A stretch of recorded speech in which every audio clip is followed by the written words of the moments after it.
Hello, everybody. A very warm welcome to you all. So, this is going to be a course on the fundamentals of heat transfer, right? So, before we start, I believe it's important to mention why this subject is important. So, heat is a very common form of energy.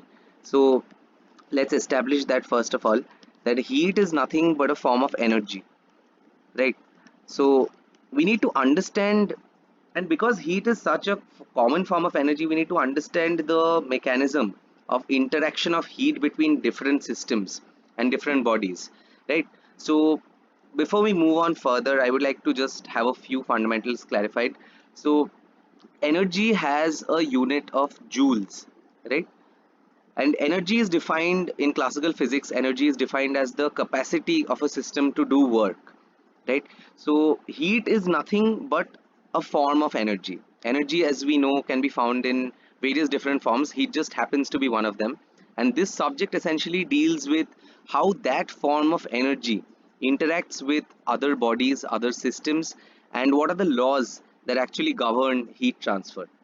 So, before we go any further in our lectures, I would like to have the nomenclatures that we are going to be following clarified. So, we represent the sum total of heat, right? The entire amount of heat in a system as Q, right? So, Q is nothing but the amount of heat, right? So, if heat is energy, Q represents like how much energy is present, right? So this will obviously by inference have a unit of joules, right? So, but we are interested in heat transfer, right? So obviously an amount of heat will not be stagnant.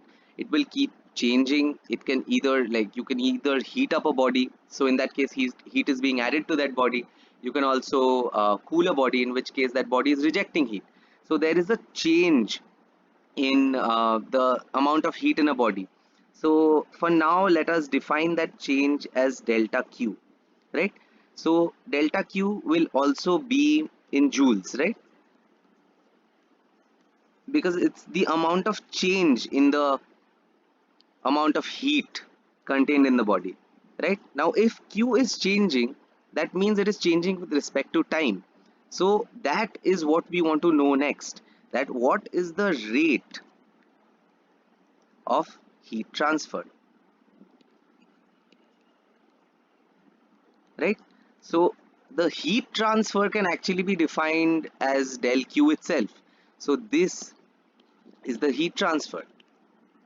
Now, depending on the sign convention that you take, let's say that if del Q is positive, that means that heat is being added to the body. If del Q is negative, then that means that heat is exiting the body or the body is being cooled down.